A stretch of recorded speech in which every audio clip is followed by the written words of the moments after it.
for those who are joining and that I don't know, my name is John Sandahl, and I am excited to be here with all of you. I'm with an outfit called CO2 Coaching. We do leadership development and consulting and team coaching and all kinds of different forms, actually, of coaching with folks in the leadership world looking to sort of level up their game. And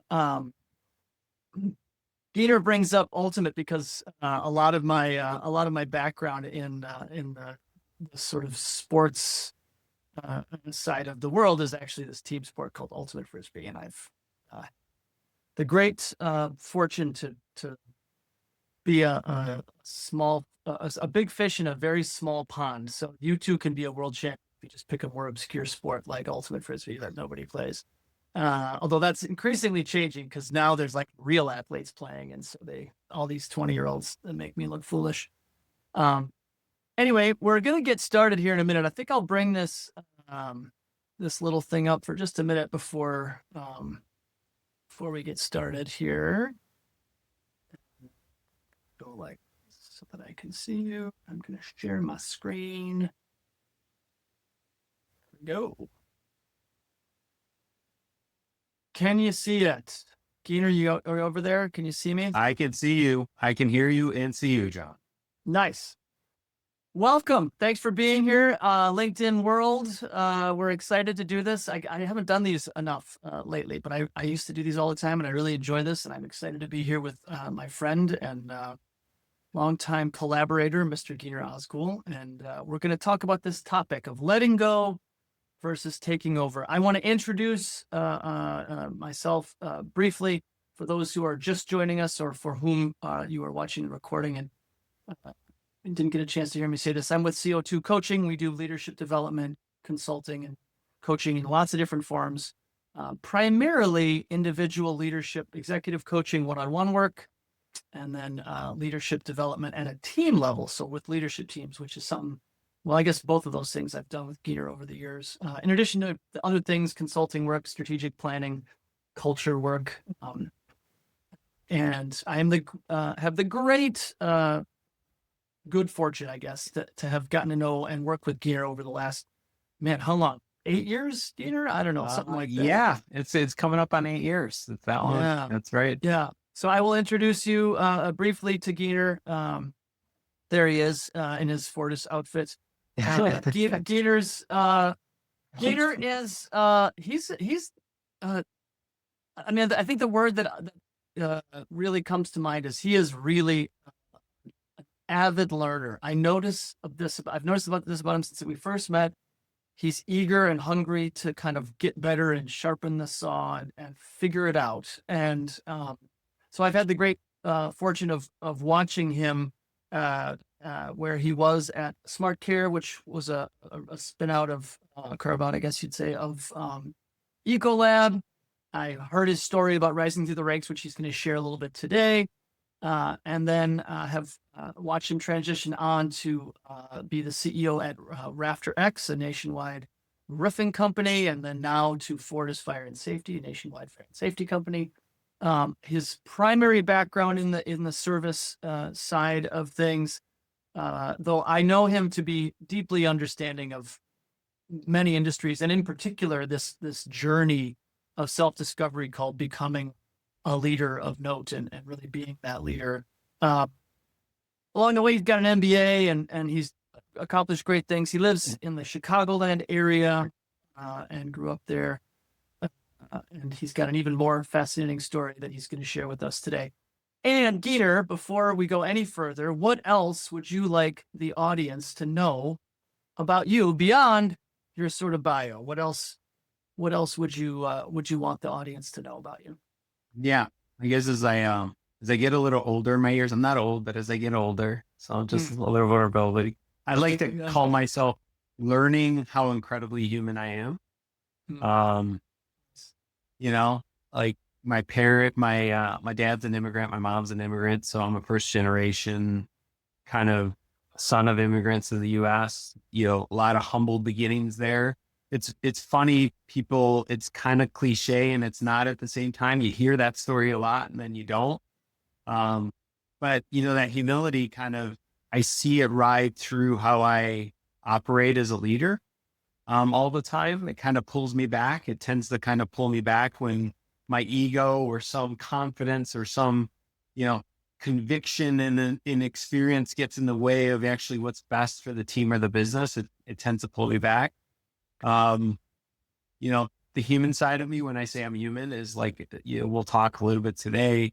Yeah, I have tons of successes, but I also make mistakes, both as a leader of a business, as a CEO of Fortis and other businesses over time, and as a person, right? I mean, I make mistakes as a person, not unlike anybody else that's listening to this today and is wondering about themselves and how they can be better. And part of the learning exercise you said is, I learned that I need to listen much more probably about, 10 years ago when we were first meeting. There was an opportunity for me to say, hey, I can shift. Like, I can take the experience and layer on learning and become better. Personally, I have two sons. They're grown adults, fortunately for me. So my wife and I are almost what I'd call empty nesters. I'll say, to make myself a little bit incredibly human, my guilty pleasure is watching anime with the two of them when I can get their attention. They are fans too, but sometimes getting them in a room with me as they get older is a little harder, but maybe a little fun for the audience. Yeah, nice. Love it. Well, and they're, they're one college and one out of college at this point. Well, Is that yeah, right? one college and one out of college. Yep. Yeah. One college and one out of college. One's what I call blue collar worker, works in the union here in Chicago, custodians union. He's at a high school, and the other one is an avid runner in a D2 college. Nice. Well, so one just sort of starting point. So the topic that we're going to think about today is this generalized idea of taking over a team or a company, even, and the sort of the traps or pitfalls, potholes, even you might say, that can get in the way of a successful transition. And so we're really kind of thinking about that at the broadest level. And one of the things that's sort of most common, especially for leaders that are kind of getting near or at your level, Gyner, and I know you've had this experience, which is part of the reason I wanted to talk to you about this particular topic, is very often there's some real tension between the founders or the previous leader, whatever that looks like, and the new leader. And that sort of that way in which, whether we're talking about a kind of mom and pop shop, small organization, or a very large multinational, even there's often some real tension in that transition. And in the CO2 world, we use what we call a triad operating architecture, which is just a real straightforward way of trying to frame the systems that are in play and are sort of running in the background of a business, that we're actually looking at those systems constantly from each of those three places. And I'm just going to show this briefly just to give our audience a taste of this. And then we'll talk about kind of where this presenting problem, you might call it, of succession and transition, and where that may not go well, where that might fall. And as all good models are, there are things about this model that are really useful, and I find them to be tremendously helpful. And there are things about this model that are a little imperfect. So here we are. I'm going to just show this quickly. There is, just briefly, you can see the three operating systems: business operating system, or BOS, collective operating system, or COS, and human operating system, or HOS. Human operating system being the internal to the individual, right? The things in my head, my beliefs, my stories, how I show up as a leader, and my awareness of all those things, of course, is a big part of HOS. The business operating system, which often, might have an actual technical name like EOS, or which is entrepreneur operating system, or Pinnacle, or any number of other systems that are designed to kind of help you manage and run the business. Many businesses have that. They don't really even think about it. It sort of exists in the background. And what we kind of coined this idea of the collective operating system being the sort of stuff in between, right? It's all of the verbal and unwritten often systems about how we hold each other accountable, how we do things like transition. And so most of what we would say about a transition success or breakdown is going to fall to some degree in that collective operating system. Okay, bringing that down for just a minute and making sure you can still see. So, so if that's the case from a kind of CO2 perspective, here's how we show up. Here's what we're thinking about, and then we kind of zoom in on a presenting problem, you might call it. This boy, the leader's been given the title, but something's off. And it could be a BOS problem where they don't know the system well enough, or they're not, maybe set up for success from kind of understanding the business or the team, whatever. And there could be an HOS problem where they just, are not kind of ready to deal with the complexity potentially that the business or whatever is requiring. But most of our experience of transitional problems falls into this sort of messy middle, or the collective operating system, right? And I know you've been through this several times yourself, and have no doubt witnessed this many times with colleagues and other folks, not to mention the fact that you've been on kind of both sides of it. You've had someone succeed you as a team lead and then had to sort of help them and in one way or the other. And you've been the person who has then succeeded somebody else. And so I'd love you to just start off as a kind of grounding place of like, you think about a time where it went really well and what you noticed or learned from that. And then kind of secondarily, the opposite, a time where it didn't go as well and kind of what you learned and noticed about that experience. Yeah. Feel free to start wherever it makes sense from your brain to kind of tell that narrative story. And then we'll sort of dig in from there and pull at some of those threads. Yeah. So let's lead with where well, maybe a little bit on two really short examples, and then I'll do the well and not well. Okay. I know there's different perspectives in the audience. You may have people that work in corporate America, and some in private equity, and some are owners, right? So probably a couple different groups. On the corporate side, I found I took over a team at one point that really didn't trust me because all the leaders before me hadn't delivered what they were saying they were going to deliver, right? Sure. So I had to take over a team that, frankly, I walked in the door and I was at a disadvantage because they said, "How are you going to be different than that? The last three guys that they were going to consolidate this and do 3PLing and do all the material planning and all this other magical stuff that they were going to do, none of which came to fruition." So you were a guy walking in the door. Yeah. Right? So you're like a trust disadvantage to start with. Totally trust disadvantage. But, it's a collective operating system. To your point, there's fundamental breaks in not only the team's trust, but also like how it operated. Right. So it's tangible for them. They could see it not working. Yeah. And then go ahead, John. Before you go next, when you notice that, I'm curious for the audience, because no doubt, like you said, we're going to have a wide range of folks with different levels of experience, and different places in an organization, even in that sort of succession mode. I'm curious what you obviously you figured out, boy, they're really not trusting me. Yeah. I'm curious, what was the kind of the moment or the series of events that had you go, ooh, I have to change or slow down or do something differently? What did that look like in practice? I remember an example, and they may get some of the details wrong because it's been over 10 years now.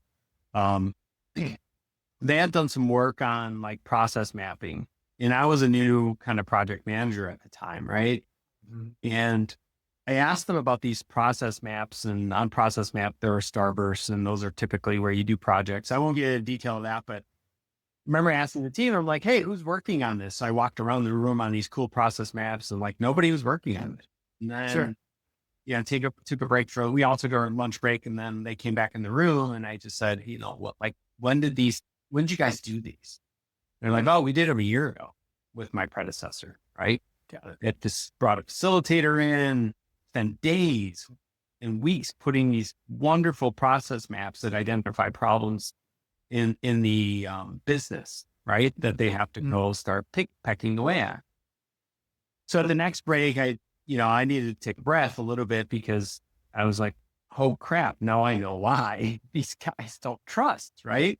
They view, not only have we not done anything, but you guys kind of wasted our time, right? And our expertise. So at the break, they came in from the break and, we did our typical intros, the icebreakers, like everyone does after breaks. And I walked around the room and I tore every single one of those things down. And I said, we're never doing this again. You guys have my commitment. We are never doing this again.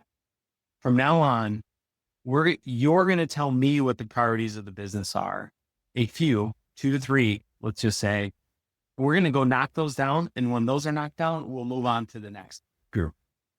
But we're not doing this. I'm not wasting your time, my time, and we're not going to waste the business's time, like not performing what we expect. Right? Sure. Yeah. Probably one of the, but I notice about that. You kind of made this move, recognizing, boy, they've been burned before. There's a way that these artifacts essentially are evidence of being burned.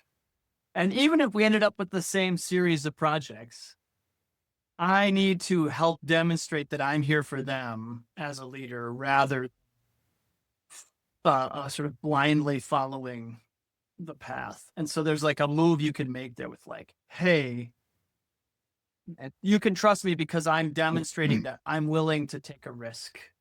Yeah. And trust me, like these were just to give the audience a little context for this example. Right. The next 2 years after that were not easy on this team, right? Sure. The amount of restructuring we had to do was it was very impactful, right? We had to reduce the workforce, close underperforming branches, get our inventory down by 30%. Like these are really, really big initiatives that were like pulling at their heartstrings at times, right? They'd have to go out and shut a branch down and change the lives of people that now are unemployed, right? In that whole time, they started to believe that they can feel the empowerment of making a difference, right? And delivering on it. Even though it was hard for them as people, right? Acknowledging that they believed that we could do it. And we celebrated, like along the way, we had a lot of fun doing it. Yeah. So if we could bucket this, it's like one thing that gets in the way of a new leader taking over is the team has been burned or been, traumatized, we might say, by previous leadership. Yep. And there's a kind of like an odor in the air of here we go again, or why is this guy or person going to be any different? You're sort of having to work hard to rebuild that trust. Yep. And that's like, in some ways, it's sort of classic. And the good news is that example, you were able to sort of cross that threshold by essentially helping show you're there for them.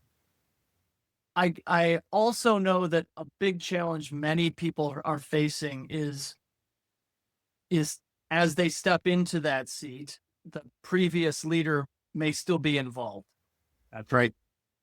And I'm guessing in that example, the previous leader wasn't tremendously involved. He was not involved. That was more corporate, right? Sure. A little bit where the new guy comes in and the old guy is out. There's like a clean break. That's your corporate audience who could resonate with that and understand. Yep. The second example, because you asked for two, maybe one that didn't work well. I mean, that one worked well. It took time. We were very successful as a team. In my private equity days, I have found that the transition of founder-led businesses and ownership, many of which are very successful as sole proprietors, right? Just being very clear about that to the audience to, hey, now I am part of you'll hear the word platform or larger business or some other iteration of that means we're building something, right? That transition and that handoff is very difficult for owners. And I've worked with owners that are so emotionally tied to this success they built, they are almost unable to collaborate to move forward. They cannot do it.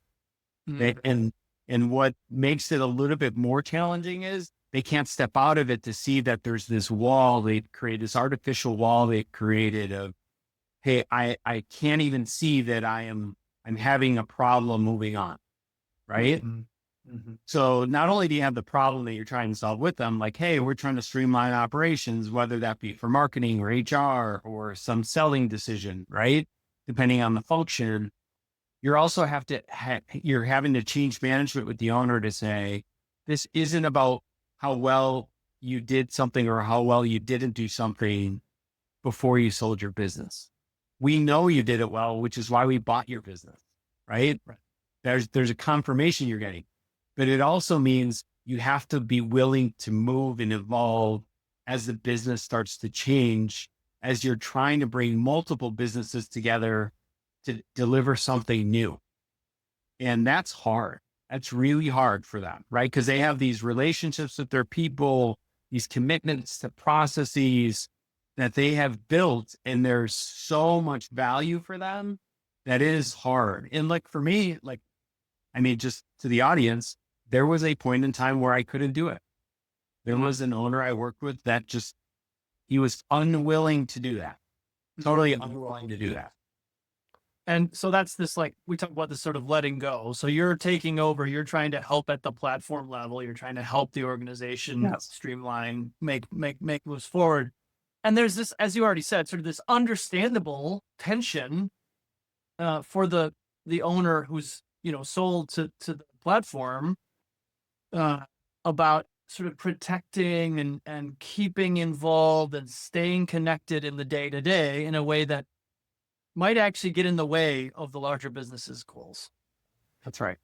And I'm sure there are people on this that are watching this that have experienced some form of that, whether it's at a PE level or in a family business context where it's like, dad's raised up the daughter, she's taken over the business and it's great. And he's sort of hovering in the background, like, and there's this question for the new leader in particular, of like, how do I make moves forward? What do I need to do? And so I would love you to kind of just, from your experience and from those you've witnessed kind of going through some version of this, hey, I've got the role, and it may not be quite the command chair I thought I was signing up for, either because the new leader or the old leader is still engaged or there's some other opportunity in front of me, team that needs trust, a system that needs fixing. I'm sort of curious, like, as from your lessons learned, basically, like what are the things that are you would sort of offer our audience in terms of like, hey, I'm starting with these things to kind of feel like you're making a good transition. I think the first time for me, I always try to organize my thoughts. Like, first get your thoughts down on paper. Like, don't go meet with an owner or a new direct report or a new team, whichever of those groups you're meeting with, without having your thoughts organized, right? So like step one is, what are you trying to accomplish, and write it down, right? And then audit it a little bit with yourself, like write it down, wait a day and go look at it again and say, do I feel the same way about it, right? Or has something changed? And then kind of go sit down, and really the context of that conversation with me in private equity, it means I need to articulate to them the vision of the business, how I see the business growing now and for a number of years, usually 5 to 10, to give them some semblance of confidence that I have a vision for growth, right?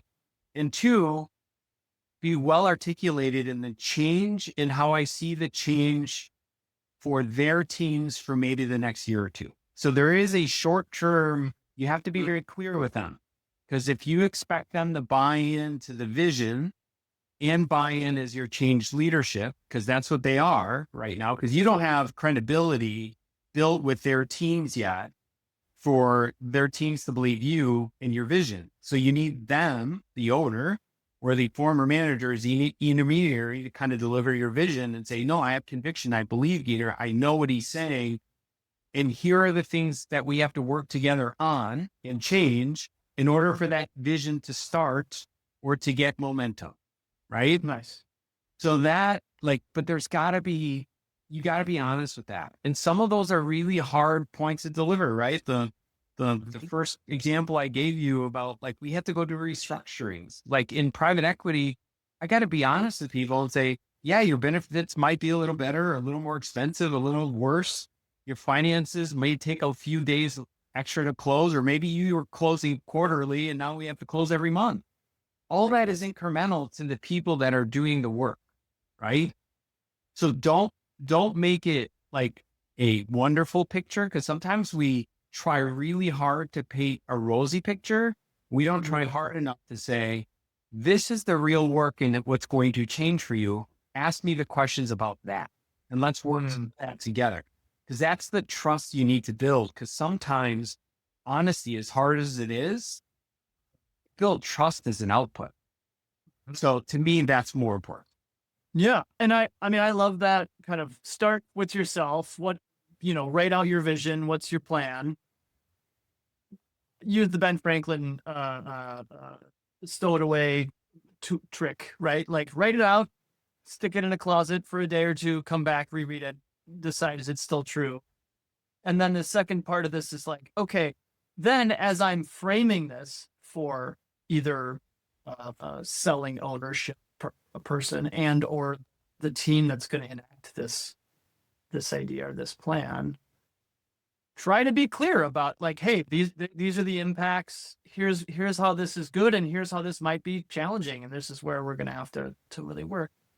I am curious for you to kind of frame up that, in particular, that tension conversation with the founder. So, and I don't know if this has exactly been your experience, because my gut says, from what I know about your stories along the way, that there's they're all have been a little bit more complicated than this. But if we think about just even from kind of like a kind of classic family business, right? I've been knighted. I'm the successor. I'm taking over for mom's business. And it's like, beyond the create your own vision, which again is like a first step, and probably as part of why you got the role. If you haven't done that work, you're probably not in the successor chair very successfully. And you notice once you're in the chair, oh man, I'm noticing that this is not, that sort of maneuvering is not the way I thought it would be. And we could talk about, like, what are pitfalls there. I mean, some of them are real classic, right?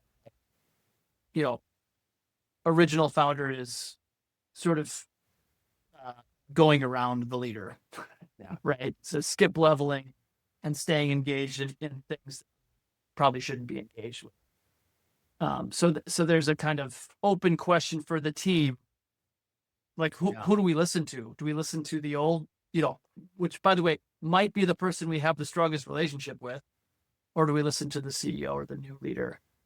So that's like one classic. I guess if you're speaking to that audience, the sort of newly succeeded leader who's struggling with that sort of oversight gap, what conversations would you encourage them to have, and or what steps would you encourage them to take as they're trying to establish the successful transition or takeover?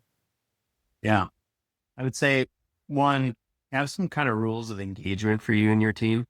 Mm-hmm.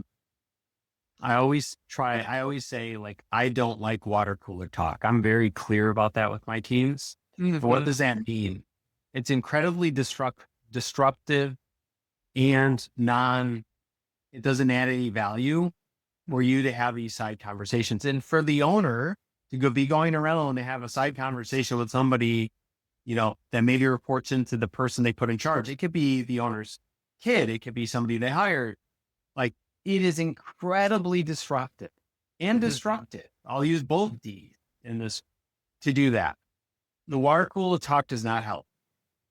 And what I say is bring that conversation forward. If you feel so passionately about it, go to the person you put in charge and have the conversation. You have to, right?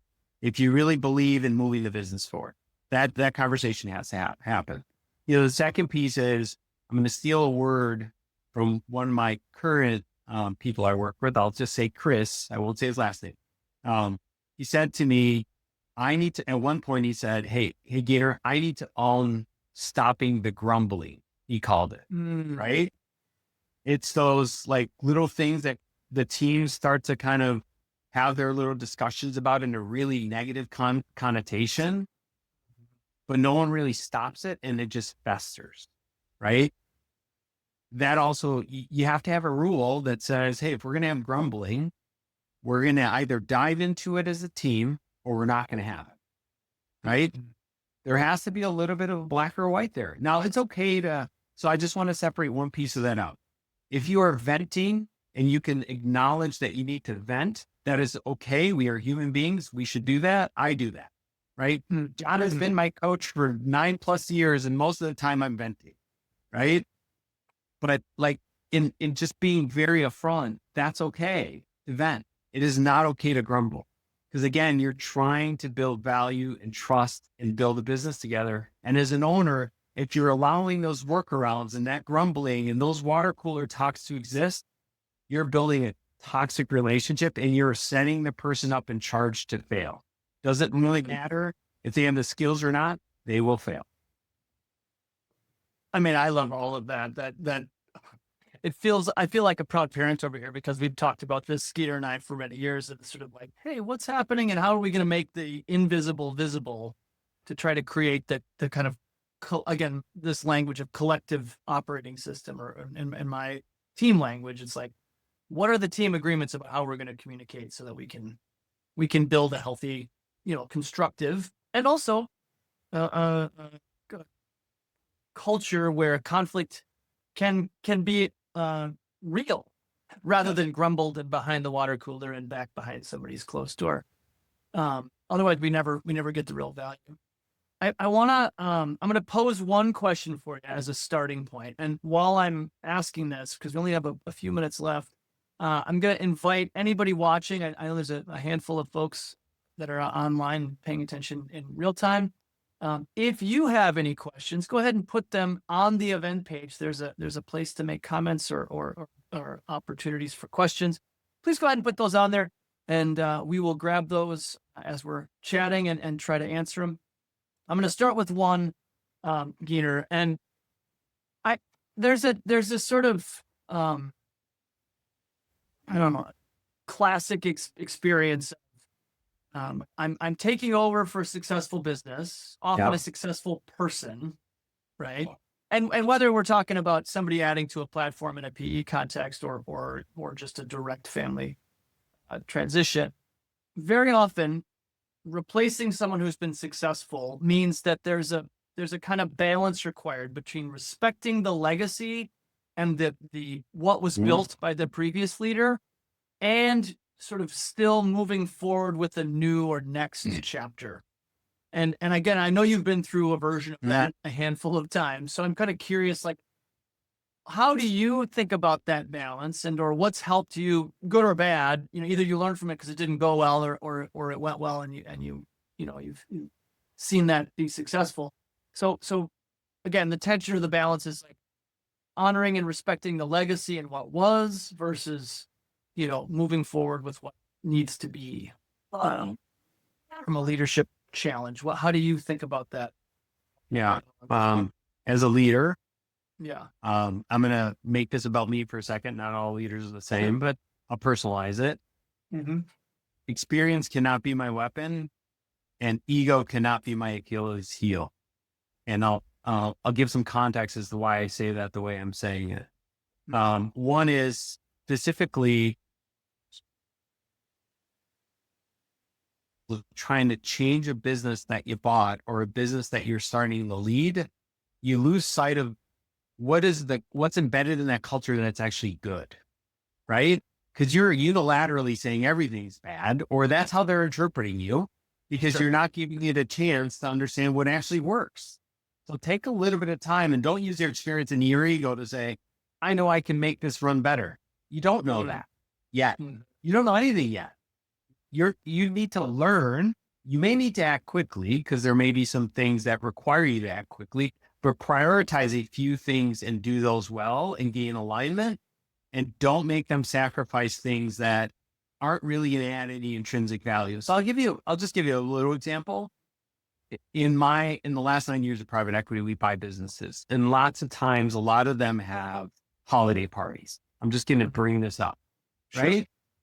And, I've worked with CFOs and controllers that sometimes they'll say, hey, that holiday party costs $30,000 a year. If we just took 20,000 of that back, it'd be worth more to the P&L. And I'll say, why? What value is that going to drive? It's a one-time event. So we're going to gain 20,000 of benefit this year. Awesome. But next year we don't get that benefit again in perpetuity. It becomes a P&L item now. Right. But what I don't know is how much is that party worth to them culturally? What does it drive? What does it mean? Have we spent the time to really understand that? No. And honestly, I don't want us to. It's not that important. What is important is us focusing on the business and going to get more customers and driving a sales culture and figuring out how we're going to get pricing and gross margin and making the customer really happy with us and the employees feel good about their benefits and coming to work every day. That is a distraction. That's your ego and your experience saying, there's a little gotcha P&L item and I can make us money. As opposed to, hey, you know what? That's really not that important to us right now. It's important for them, not for us. Let them drive that in their culture and let them continue to have that while we work with the owner on a few key things to their business that we actually think will drive better value. Right? Yeah. That's the balance of not letting experience and ego get in the way. Yeah. I mean, you actually took it in a little different place than I was imagining, but I really appreciate the example of, hey, it turns out that there's a way that if you let your ego run the ship as a leader, you're likely to make decisions that might on the short term, spreadsheet side of things look successful. And actually, we don't know what the downstream costs of those decisions are if we haven't done the work up front to sort of let go of our knowing and let go of our understanding of how this whole thing works and say, maybe there is something valuable here that we're missing. And again, there's a way that in any one example, we could probably find counters, we don't even need to do that because I think the larger point of, hey, as you're thinking about taking over, there's a sort of a need for humility. It's kind of how I hear that, right? Like a humility around, hey, it turns out they were successful before you got there. And coming in over the top, layering on ego and sort of changing everything could have disastrous consequences if you don't really understand what is and what isn't actually working in that business. There's another part to this.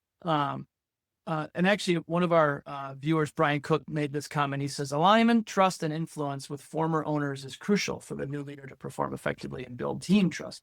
And so I'm really curious to hear, what are the things you've learned as a leader help you build trust and alignment with those leaders, or sorry, those former owners or that replacing. And by the way, in no particular order. One is acknowledge the mistakes, yours or the ones before you. You have to acknowledge them. I worked with Bill. We both know Bill. Both know. He used to say something, put all the cards on the table, right? You got to acknowledge it. Doesn't mean you have to agree or disagree. You just got to acknowledge it because there's a trust component there to acknowledging it, right? Yep. And then you got to be willing right away to say, hey, what are the hard conversations we need to have right now? Like what's there embedded, what's boiling, What do I need to know about you? And you have to kind of address those. And this doesn't mean you have to solve for them all. You just got to bring them up, right? Hey, your OpEx is way too high. We're just going to say that. You don't have to agree with me. I don't have to agree with you, but I'm going to make the statement because I need to build trust with you that when I walk out of that room as your leader, I am giving you all my cards, right? There may be some confidential ones, and you could even call that out. Like in private equity, I always say, I can't talk to you about our lender agreements, and I can't talk to you about M&A until the M&A is done, right? Those are very clear, and I just call it out, and I say, we won't have those conversations. But everything else is open season, and you should be receptive to the ones they want to bring to you, right, as a leader. Because there are hard conversations they are holding back because whatever impression you're giving them makes them feel like they can't present them to you. So I think it's important that you create that trust for them to bring you those hard conversations and you have them. So the last part of this, and then we'll start to wrap up, that I want you to speak to is in many of these cases, well-meaning former owner leader types, again, because of the legacy and because they have deep relationships and frankly, it's their baby, right? It's like, I want my baby to be successful. Will make this, we might just call it the classic mistake of trying to help, right? Like, don't worry, Gyner, I'll go talk to that. I'll go talk to that customer, or I'll go talk to this guy who's underperforming, or I know the thing and I'll go fix it. And I would love you to just speak to both what are the boundaries you would set up with the same leader, and how that might look or sound. And then the second part of that is like, what is the advice you would give to the rest of the team? Yeah. If that behavior continues or shows up. Yeah. So the leader, it first gain alignment that you want them to go do that. Like that's a boundary. The boundary is you have to be really clear with that leader or that owner. Hey, I don't want you doing that unless we have a conversation. Right. So, and yes, it straddles a little bit of the gray line of what does empowerment mean, but you don't know yet. Like the empowerment comes once you guys understand each other better. Right. And right now you don't. So you have to have more conversations and communicate. I'm not saying, I don't know yet that it's even announced because it's pretty early in the process. Like, are they asking me to go? I'm not really sure because I don't know. So be open to, hey, before you go talk to an employee or a customer or a supplier or distributor, can we have a conversation so I can understand how you're thinking about it and if we're aligned, right? Yeah. Because you may find over time you have more alignment and then the empowerment is, go do that, right?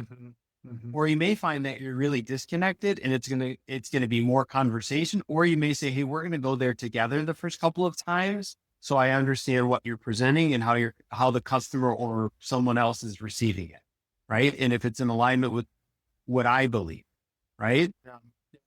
I think to the audience, because you asked the second part of that question, the two-parter was like, how do you do that? I think you just need to, that's part of the change management exercise of I'm either taking over or I'm buying your business. You have to say that's going to be part of our exercise for the first probably 0 to 12 months. Just is sorry, guys.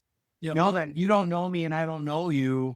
And for us to have that transition, you have to be open to having this kind of a conversation for a period of time till we know each other.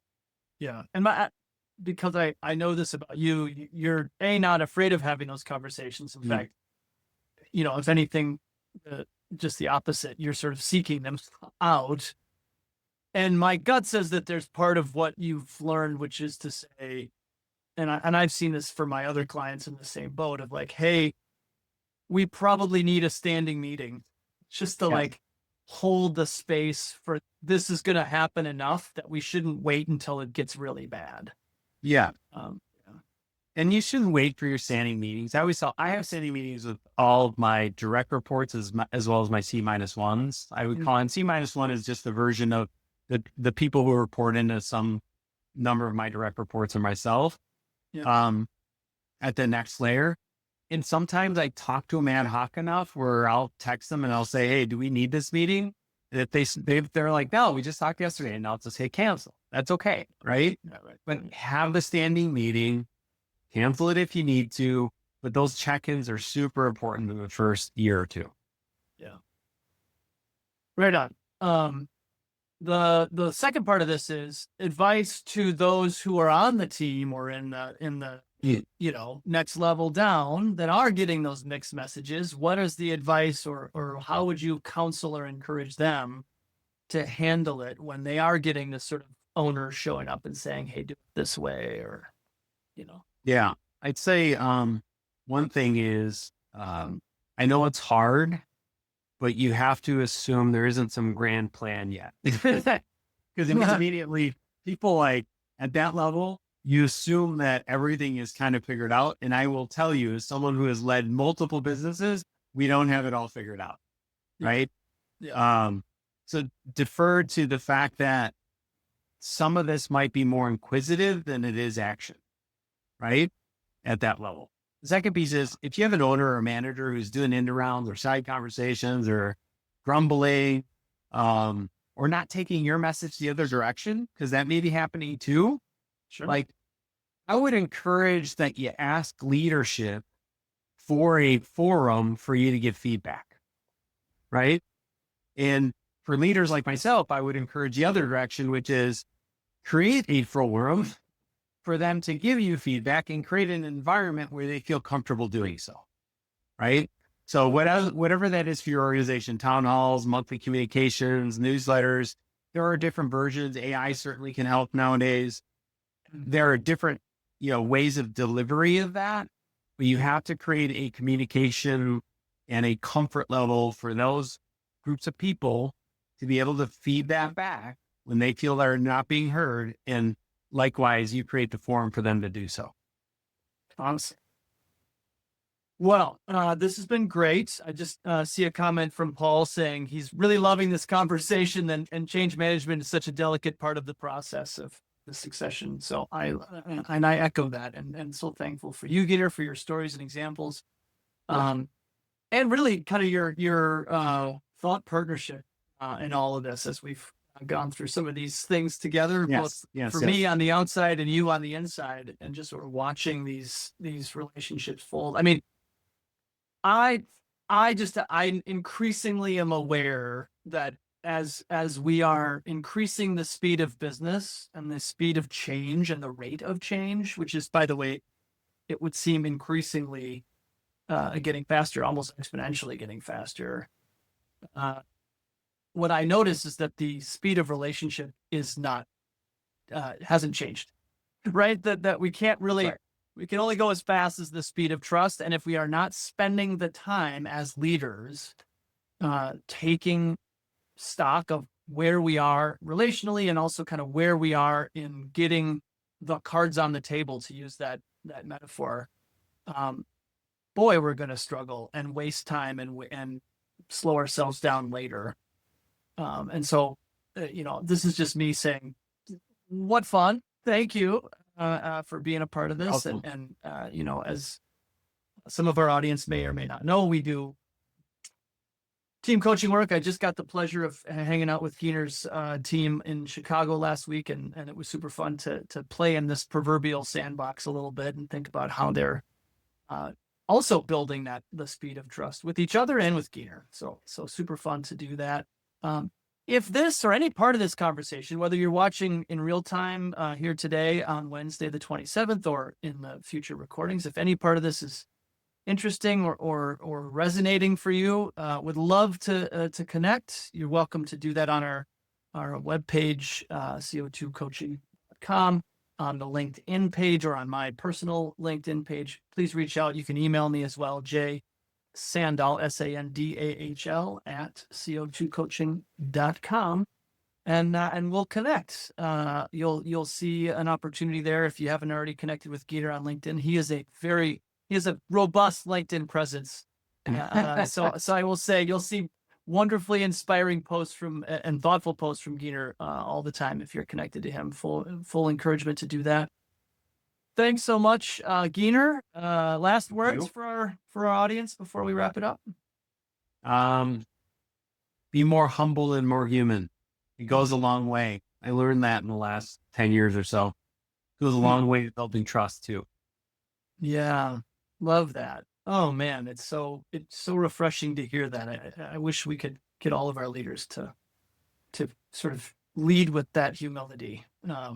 It's amazing, really, how hard that is for folks for some reason. So, well, you be well.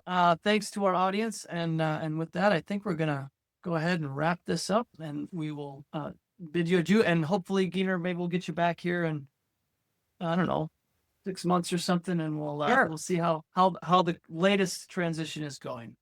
Sounds great. Thanks. Awesome. Thanks, everybody.